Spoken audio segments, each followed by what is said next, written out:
Thanks, Sophie. Hello, you're watching Wales Today. I'm Nick Savini. The headlines. A council in the South Wales Valleys takes the unprecedented decision to buy and demolish an entire row of houses under constant threat of flooding. Storm Dennis turned our life upside down, and many others in the street, and that was a frightening aspect on how your life can change in a heartbeat, and it did for us. It's a fantastic place, but we can't live here, not under the risk that we're under. This is believed to be the first time that climate change has forced an inland council to take action as drastic as this. Also tonight, the Principality Stadium keeps its name for another 3 years as the WRU extends its deal with the Building Society. The long road to beating addiction. We've been to a recovery centre in Bangor where Arwyl has gone drug-free for 100 days. I didn't wake up every day thinking I'm going to ruin my parents' life, ruin my own life, ruin everyone I love around me, their own partner, my kids. Addicts need support, do you know what I mean? And it's hard to ask for that support, but there is support out there if you do ask for it. And he's hot property at the moment, or the latest on Wales star Harry Wilson's club future as the transfer window closes in under half an hour.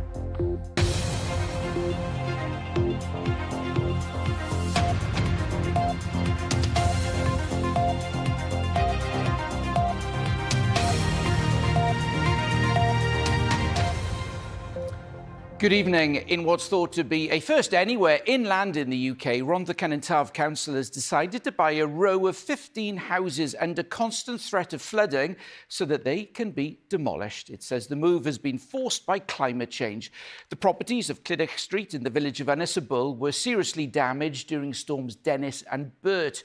Residents have been in fear ever since, and last year Natural Resources Wales said building a flood defence wall was not economically viable. Well, our reporter Stephen Fairclough is there for us tonight. Steve. Yeah, there's a strong sense of relief here tonight, Nick. Relief that when it rains, people don't need to worry that they'll wake up with their possessions floating around them. Relief that they don't have to worry about the safety of their pets and their children in the future when it rains, because Rhondda Cynon Taf Council has taken the decision to spend £2.5 million buying up the houses all along this street because they can no longer be protected from flooding caused by climate change. The devastation of Storm Dennis almost exactly 6 years ago was keenly felt across the South Wales valleys, but particularly keenly at Clydach Terrace in Ynys. The river burst its banks, sending a wave of water through the streets and into houses. That wall over there, it was a metre above there. Paul Thomas had to swim for his life. The houses were flooded again in Storm Bert in 2024, and the likelihood is it'll happen again.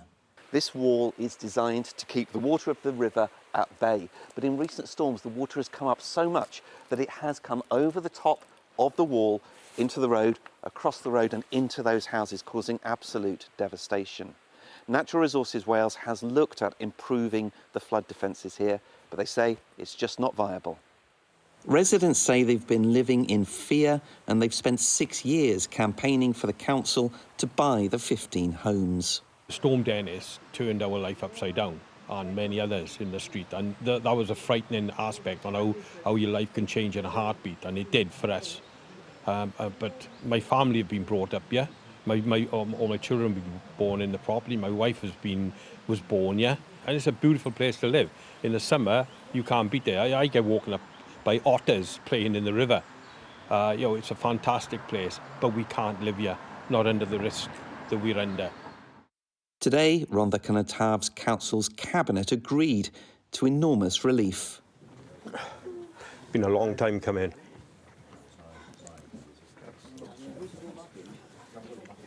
Yeah. Long time coming. It's gone the only way it could have gone for us to give us any hope in the future. We're not going to be looking at the weather forecast from now on. I'm not going to be getting up in the middle of the night, putting floodgates up. I'm not going to be moving furniture. The children are going to be able to sleep.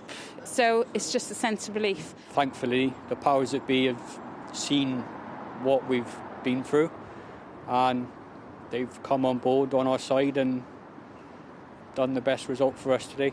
The council leader says it was the right thing to do, but he fears climate change may make these and other measures more common. We're having in excess of 7 inches of rain in one storm. That's more like the weather you normally would get on the continent. This is not normal weather, and it's becoming more of the norm now. So we need to understand that if this is going to continue to happen, we've got to continue investing. Otherwise, more homes are going to be put at risk. Experts agree more communities in Wales could find themselves facing the heartbreak experienced by the residents of Clydach Terrace. We're seeing rainfall levels now in Northern Europe and the UK that we weren't expecting to see until about 2040. So this stuff is really catching up with Wales. But here at least there is some sort of closure. Today's decision to buy the homes for £2.5 million means these neighbours can at least leave and move on with their lives. The decision which has been taken here today is a momentous one. It is believed to be the first time that an inland council has bought a street of houses like this because of climate change and because of the weather that we have been having and the changes we have been experiencing. It's not expected to be the last. But for this street, by next winter, it should be empty and ready to be bulldozed. OK, Stephen Fairclough and Ennis Bull, thank you very much.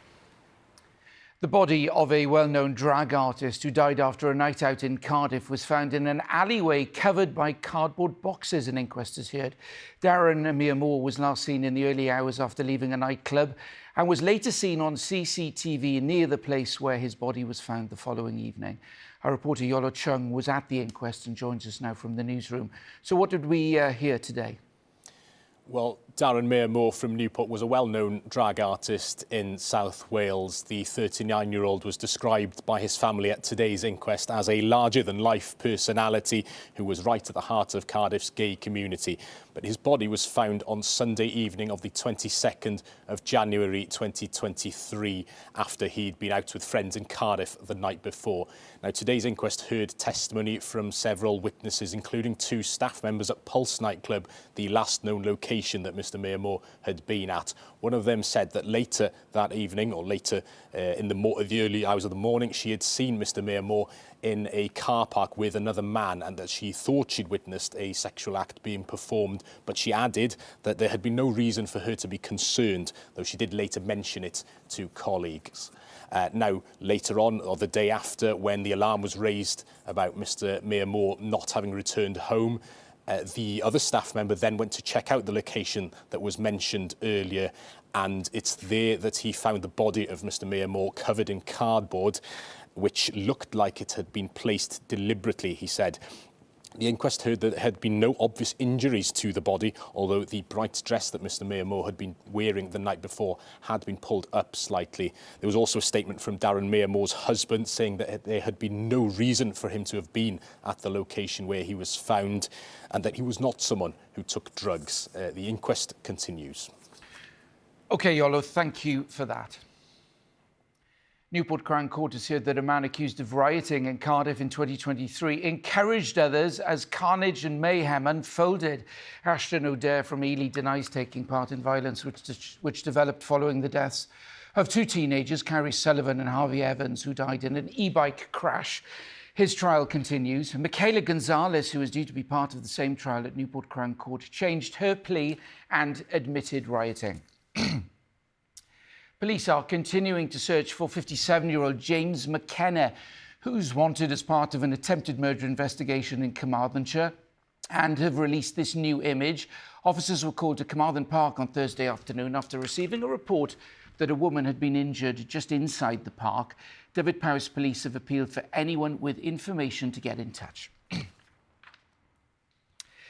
The Welsh Rugby Union has got plenty on its plate at the moment, but one thing it will not have to worry about for the next 3 years at least is having to rename the Principality Stadium. Tonight, it's been confirmed that it's agreed an extension of its deal with the Building Society, which has already been in place for a decade. Let's get more on this now with our business correspondent, Hugh Thomas, who's outside the stadium for us tonight. So, Hugh, just first of all, tell us a bit more about this deal. Yes, and Nick, this deal keeps the Principality name above the stadium here in Cardiff, at least until 20 2030. Now, this is already a long-standing corporate relationship that the WRU has got with the Principality. It began back in 2016. Of course, until then, this was called the Millennium Stadium, but it's been the Principality Stadium since then. That deal expired technically this year, but a one-year extra period was added on because of COVID, and they are now adding on 3 more years, taking us up to January 2030 in a new deal. Now, we don't know the value of that deal, but I am told that it is materially better for the WRU than the previous 10-year agreement, which means more money going in to the game from the grassroots up to the top of the professional elite game as well. And the Principality is saying that they welcome the ability to be on the stadium here, a venue, of course, synonymous not just with rugby, but also with all sorts of big events and concerts over the last couple of years as well. And Hugh, of course, we should say this all comes at a turbulent time for Welsh rugby. Yeah, because the public face of the WRU at the moment is very much entwined with this big battle to try and restructure the regional game in Wales, to cut the regions from 4 down to 3. So we know that's ongoing with all sorts of protests as well. Behind the scenes, on a corporate level, they've managed to really smooth things over when it comes to that key relationship with the company that sponsors the stadium, and it means that it remains the Principality Stadium now, at least until the end of the decade. Hugh Thomas at the Principality Stadium, thank you. Now, we often report on the devastating impact of drugs on individuals and communities on this programme, but what is it actually like for those people who are addicted? Well, our reporter Liam Evans has been given rare access to a recovery centre to hear firsthand about the speed with which lives can spiral out of control, but also how, with the right support and determination, lives can be rebuilt. A warning, there are references to drug taking and suicide in his report. The road to recovery is long and at times complex. I first came here to Penryn House in spring last year, where I met Mark and Ellen, who were addicted to amphetamine, and also Arwel, who's been addicted to cocaine. He told me it ruined his life. Within 2 to 3 years, I found myself taking quite a lot of it, and gradually, it turned into addiction where I was daily using. Spending a fortune on it. And what does taking cocaine and drugs for that amount of time do to someone? I don't know, I was just, after my first line, I would lock myself up in my bedroom, didn't want to see, couldn't talk with anyone, all stiff and, scared of my own shadow. When I spoke to Arwel here in Penryn House last year, he had just hit 90 days without using. But recovery isn't straightforward. June 2025, I relapsed. I moved out of Penryn House. I went back to my parents' house, and after a week or 2, it was back into the deep end, sniffing daily. I eventually got kicked out of my parents' house and was homeless, heavily using drugs, tried to take my own life, and then eventually I realised by this point, obviously, I had lost all my family, lost everyone around me, and I realised I've got to do something about this, because it's not a life at all. Arwel's story is proof of how addiction can ruin lives and how constant a battle it is. And Mark and Ellen know that all too well. It overtook our lives. It almost ruined our relationship. Because it was that deep. It was horrible. It got to the point where it was using every single day. It is the darkest place I've ever been. Yeah. Ever been. And the things that comes with it as well, losing family members and losing your kids and losing friends even. It's just not, it makes you feel isolated. But following that dark period came hope, with the support given here at Penryn House a lifeline. Next month, it will be 3 years since Mark and Ellen last used any drugs. This place is full of people like us. They understand and they don't judge you as well. That was massive for me when I walked in with open arms. The welcome I had, and it made me feel comfortable enough to stay. And without this place, Penryn House, where do you think you'd be? No This idea. place means everything to me. Without it, I don't know where I'd be, if I'm honest. I might be still using, I could be dead. Who knows? And for Mark, Ellen and Darwell, they strongly believe a change in attitudes could pave the way for more people seeking help. I don't know, it is a sickness, do you know what I mean? Like I say, I didn't wake up every day thinking I'm going to ruin my parents' life, ruin my own life, ruin everyone I love around me, their own partner, my kids. Addicts need support, do you know what I mean? And it's hard to ask for that support, but there is support out there if you do ask for it. And in hitting 100 days sober, Arwell says he feels hopeful. Very positive for the future. Like I say, this time around, I feel stronger in my recovery, much more positive, and yeah, I'm looking forward. For many, Penryn House is a chance to finally get help and offers hope that so many people here desperately need. And if you've been affected by the issues raised in Liam's story, there details of organisations offering support are on the BBC Action Line website. Still to come before 7. Just a quarter of an hour before the football transfer window closes, we'll have all the latest, including the club feature of Wales star Harry Wilson. And January was a little wetter and cooler than average.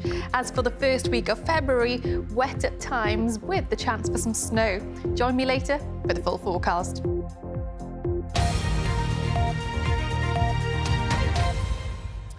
The first few weeks after having a baby is a wonderful time for new parents, but it can also be a difficult period financially for some. Welsh Government ministers say they're trying to address this by introducing a new initiative where they give out baby bundles. These are packs which include essential supplies like blankets, bibs and thermometers, but there is concern that some struggling families will miss out. Matt Murray reports. I'm absolutely delighted to present you with the first of many baby bundles to be received in Wales. They won't all be delivered by a government minister, but Molly Young from Newport had hers given to her by the Minister for Children and Social Care, Dawn Bowden. Molly is 6 months pregnant, and when she opened the box, she was impressed. It all adds up in the end after a while, and, you know, before you know it, you've spent potentially thousands of pounds on lots of different things. So even having, you know, a couple of clothes and different items and stuff has really helped. And yeah, I think it's put me at ease to know that there is help out there. The baby bundles will be available to those in Flying Start catchment areas, a Welsh Government programme which targets disadvantaged communities. And they contain essential items, including clothing, blankets, bibs, thermometers, and a bilingual playmat. This is a new initiative in Wales, but in Scotland, baby boxes, as they're known, are in their 9th year, and all newborns qualify, regardless of parents' income. So that's why there's calls to extend baby bundles to all families in Wales, or to at least those on universal credit. The thing is that when you limit it to those Flying Start areas only, you're going to miss a lot of the parents who are either living in poverty or struggling with the cost of living, who are outside of those postcodes. The clothing and towels are produced by this social enterprise in Ebbw Vale. So far we've made 750 packs which are ready to be boxed up and be delivered. We anticipate about 8,000 packs a year that we will be doing. But some have described the rollout as frustrating. Jen Baker from Roath in Cardiff is the mother of a 2-year-old and says her family have narrowly missed out as neighbouring streets are part of the Flying Start scheme, but not theirs. It is just a really tough period financially when you've got small children, and the resources available to people within Flying Start are just so close and yet so far.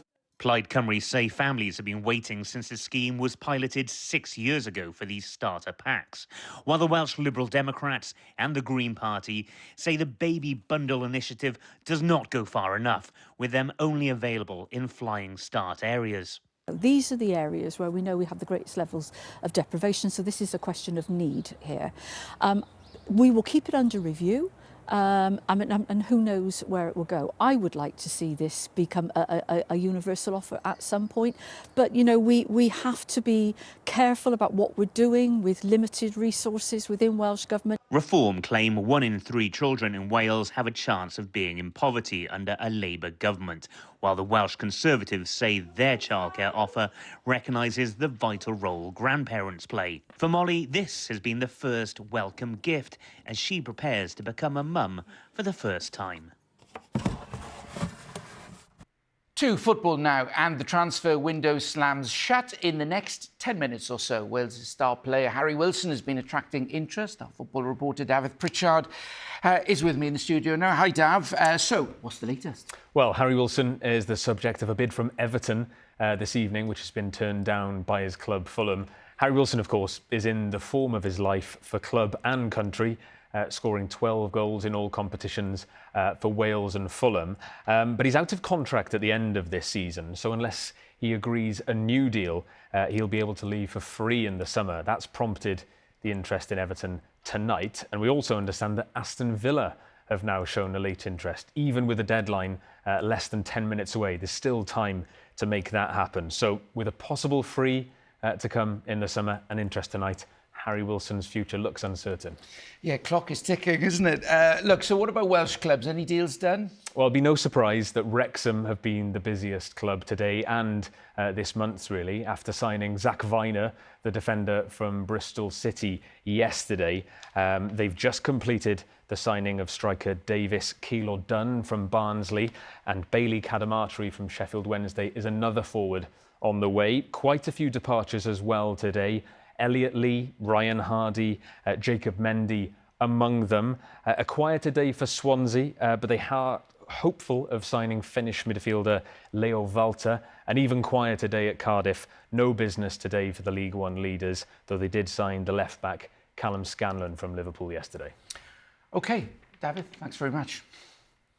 And if you want to keep across the latest developments as this transfer window draws to a close, there is a special BBC Radio Wales programme right now until 8 o'clock this evening. To rugby, and while we'll have to wait a few more days to find out who will play for Wales in their opening Six Nations game, England have already named their side, with Jamie George named captain.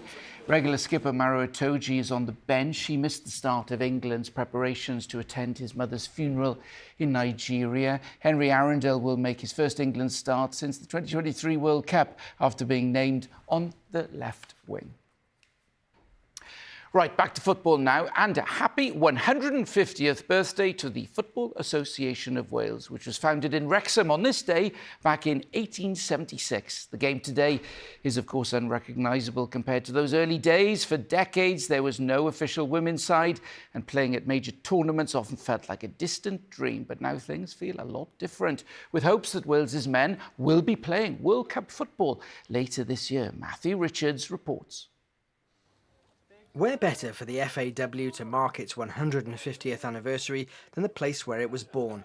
In 1876, the Winstay Arms Hotel in Wrexham played host to a group of businessmen who wanted to organise a Wales team to face Scotland. The name and constitution of the Football Association of Wales were created 3 months later at a meeting in another Winstay Arms Hotel a few miles down the road. Welsh football has gone through a really fantastic couple of decades, I suppose. We're built on the shoulders of giants, built on the people behind us who started the FAW back then. It's been a great journey, but of course our minds go to the next 150 years and certainly the next 10 years, because this summer we'll launch a new 10-year plan, and that will set out what we'll do in terms of high performance, in terms of grassroots football and so on, to build upon the successes so far. The Football Association of Wales was already 50 years old by the time of this game against England at Wrexham's racecourse in 1927 Cup, and Jess Fishlock's last game for Wales. What it must feel like to be Jess Fishlock and her family in attendance. Wales coach Craig Bellamy has 30 years of footballing experience, not quite 150, but as coach he's seen the organisation continue to adapt and shape the game. Coming back into an association which I've been with now for a year and a half, it's quite impressive. The amount of people we have working within the association, also the work they do, how important the work they do is, because it really is. And it's not me lip service, it's just thanking everyone and well done. And no, it really, really is important because we want this game to keep growing. The FAW is looking back on the past today, but as these local school pupils demonstrate, talented children are crucial to the future of football in Wales. Few know this better than under-19 coach Chris Gunter. Yeah, I'm massively encouraged. I think there's a huge appetite for making sure that, like I say, the young boys and girls of Wales, you know, there's a place for them to come and first of all enjoy it. I think that's the most important thing, is having fun with it. And then, yeah, if they decide they want to stay in and around the game, then we're more than happy to see how good they are. The men who gathered here a century and a half ago could have had no idea just how big football would become and how much it would change both in Wales and beyond. But Welsh fans have them to thank for getting the ball rolling. Matthew Richards, BBC Wales Today, Wrexham. Great bit of history there, and a very important reminder, you can watch Wales' crucial World Cup playoff matches right here on the BBC next month. Right, let's get the weather forecast. Sabrina is here now. Hi, Sabrina. How's it looking? Hi, Nick. Well, it's the first week of February. I would say it does look to be drier through the week ahead than what we have seen over recent weeks. But of course, there will still be some rain at times, probably pretty persistent in places for many of us tomorrow.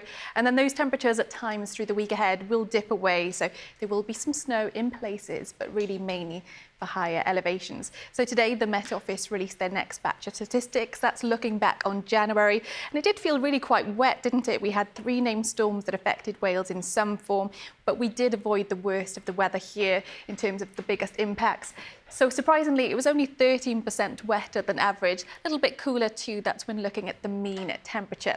As for this evening, starting out fairly quiet. There's a little bit of patchy rain and drizzle out of the thickest cloud. And then overnight, the rain will turn a bit more persistent, especially across the southern half of the country, some of that on the heavy side. Breeziest for exposed coasts and hills, and the cloud will help to hold those temperatures up in towns and cities, so lows of around 4 to 7 Celsius. Tomorrow then, there will be more in the way of some persistent rain, again, some of that on the heavy side. I think towards sunset, that's when there's a higher chance for a little bit of sleet and snow, especially over higher ground down to lower levels. We do expect more in the way of rain for the vast majority. It will be a cooler day tomorrow, so those highs 5 to 8 Celsius, and again breezy in parts of the south and west, especially where you have some exposure. So Tuesday night into Wednesday, as those temperatures dive away, again there's the chance for some snow. We're talking elevations of around 300 metres plus. In heavier bursts that could drop down to lower levels, but in terms of accumulations, a slight covering possible. We're not expecting anything too extreme, and there will be the chance for a touch of frost too. Wednesday then, we're in this little ridge of high pressure, so between weather fronts, so a quieter day to come. I think there will be cloud to start off, so quite a grey note, any of the early precipitation clearing, and then it should brighten up through the day. Still a few showers around, but I think for most of us, we're looking at something drier and temperatures recovering somewhat. And then Thursday during daylight hours also looks largely dry, a bit more snow possible Thursday night into Friday. That's your latest, Nick. OK, Sabrina, thank you very much. That's Wales Today. Thanks for watching tonight. I'll be back after the 10 o'clock news. Hope you can join me then. Until then, have a good evening.